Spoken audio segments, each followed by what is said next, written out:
istituto? Io sono del Politecnico di Milano e mi chiamo Alfredo Marinucci. Questo prototipo è un veicolo a tre ruote con un monoscocca in fibra di carbonio alimentato da un motore elettrico che viene spinto tramite delle batterie LiPo alimentate da un pannello solare.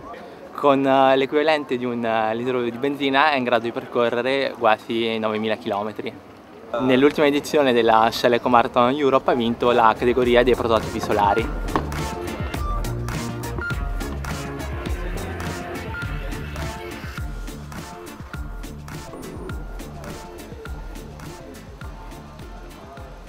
Io sono il Politecnico di Milano e mi chiamo Gianmarco Galmarini. Sono qui a presentarvi il prototipo che corre nella categoria Urban Concept, quindi veicoli che devono, tra virgolette, assomigliare a più delle city car. Il nostro veicolo è realizzato con una monoscocca in fibra di carbonio e abbiamo parecchie soluzioni innovative, come per esempio le sospensioni e tutto il gruppo motore e trasmissione integrato dentro nelle ruote. Il prototipo è un prototipo plug-in elettrico, quindi ha un veicolo elettrico a tutti gli effetti con una batteria.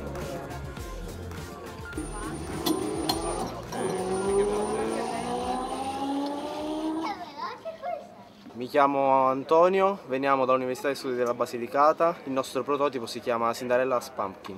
Abbiamo portato un prototipo alimentato a benzina che monta un motore Honda GX35, inizialmente progettato per lavorare con un iniettore che purtroppo a tutt'oggi non siamo riusciti ancora a montare. Contiamo di farlo nei mesi successivi.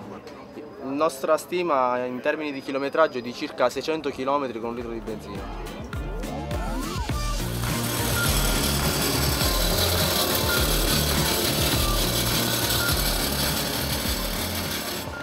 Allora, io mi chiamo Rodrigo Davalli e provengo dall'ITIS Vinci di Carpi. Questo prototipo è quello che ha partecipato quest'anno alla Shell Eco Marathon. È un prototipo a idrogeno, completamente in fibra di carbonio con scocca autoportante. Se fosse benzina farebbe 2556 km con un litro circa.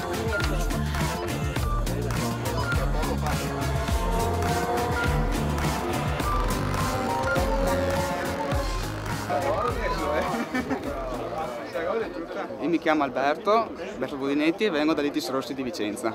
Allora, il nostro è un prototipo che usa come combustibile la benzina e quest'anno, anche durante la gara che abbiamo fatto in Germania, siamo comunque riusciti a ottenere dei risultati comunque soddisfacenti. Il nostro prototipo riesce a fare 250 km con un litro di benzina.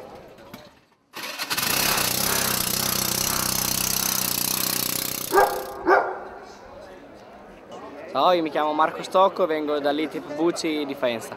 Questo è un veicolo plug-in che corre nella categoria plug-in ed è alimentato da una batteria e percorre 105 km per kWh che corrispondono a circa 900 km per litro di benzina. Gran caldo e gran bello asfalto.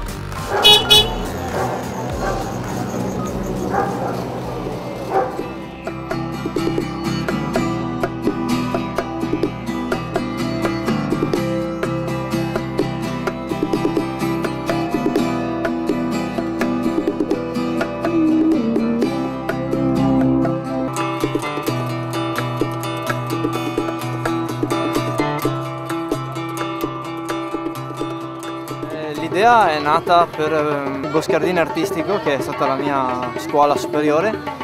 È stata una proposta del professore delle discipline plastiche del Boscardin, che è Andrea Moret, che si sta attualmente occupando della fauna ittica, è quello che sta costruendo tutti i pesci.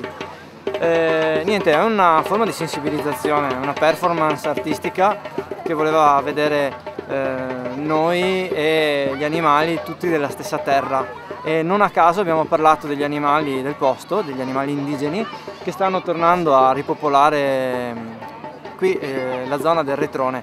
Tra gli ultimi arrivati, giustamente l'abbiamo messo a sud, Cinghiale sta cominciando a popolare di nuovo, ripopolare queste zone venendo dai Colli Euganei di Padova, ma abbiamo sempre altre specie tipo la volpe, tipo il capriolo, il tasso, la lepre, gli aironi, i cinerini, che comunque sono sempre stati nei nostri posti.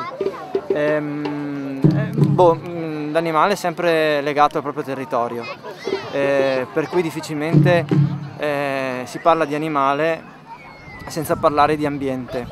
Però l'animale suscita un grande fascino nei più piccoli e nelle persone, quindi una persona che si avvicina alla figura animale magari dopo rispetta di più il proprio ambiente. Quindi questa forma di sensibilizzazione, appunto anche noi siamo vestiti di terra, che è la stessa terra che abbiamo usato per gli animali. Bene, era la volontà di avvicinarci a queste creature, come poi ne siamo parte, tutti. Sono un insegnante e semplicemente insegno questo in classe, faccio fare questo in classe, faccio utilizzare questi materiali in classe e lo sento necessario e obbligatorio e curativo, essenziale, gratuito, perciò c'è anche un senso economico, proprio di risparmio, di economia. E io ho portato Alberto e questi materiali proprio per questo motivo, per far vedere una possibile didattica dell'arte, una possibile modo di insegnare e di stare in classe, un attimino, qualcuno dice alternativo, invece semplicemente divertente, proprio, come dire, completo, qualcosa di completo. Tutto qui. Sono un insegnante delle scuole superiori di scultura, se non si era capito, non certo di italiano.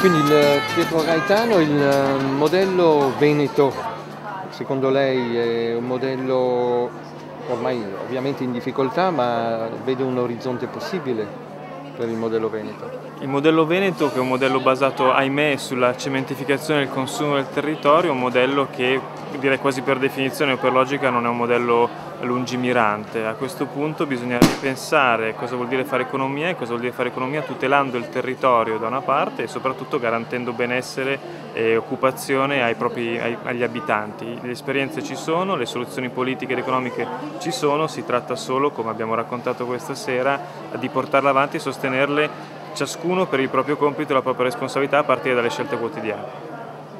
Il sistema economico italiano è caratterizzato dal fatto che svende i propri gioielli, svende il proprio territorio, svende l'aria, svende le proprie bellezze, svende la capacità degli abitanti, sostanzialmente ha un manipolo molto ristretto di lobby e di personaggi che ci lucrano sopra.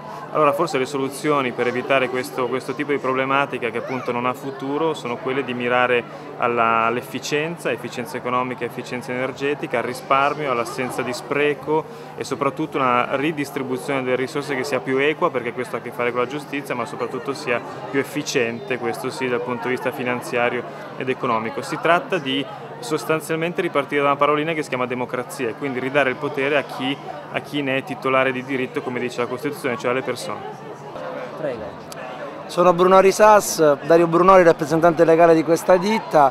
Siamo contentissimi di essere qui a Festambiente. La Bruno Risas appoggia tutto ciò che è a favore dell'ambiente, le fonti rinnovabili. Il nostro concerto tra l'altro è alimentato da pannelli fotovoltaici, non so se lo sapete. Il problema è che suoniamo di sera, quindi il risultato è pessimo, però l'intenzione almeno era quella buona. Grazie a tutti i vicentini che appoggiano Festambiente.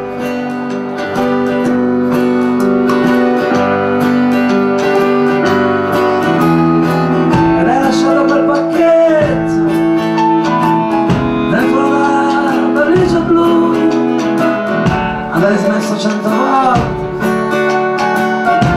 volte adesso una in più, e c'è gente che lavora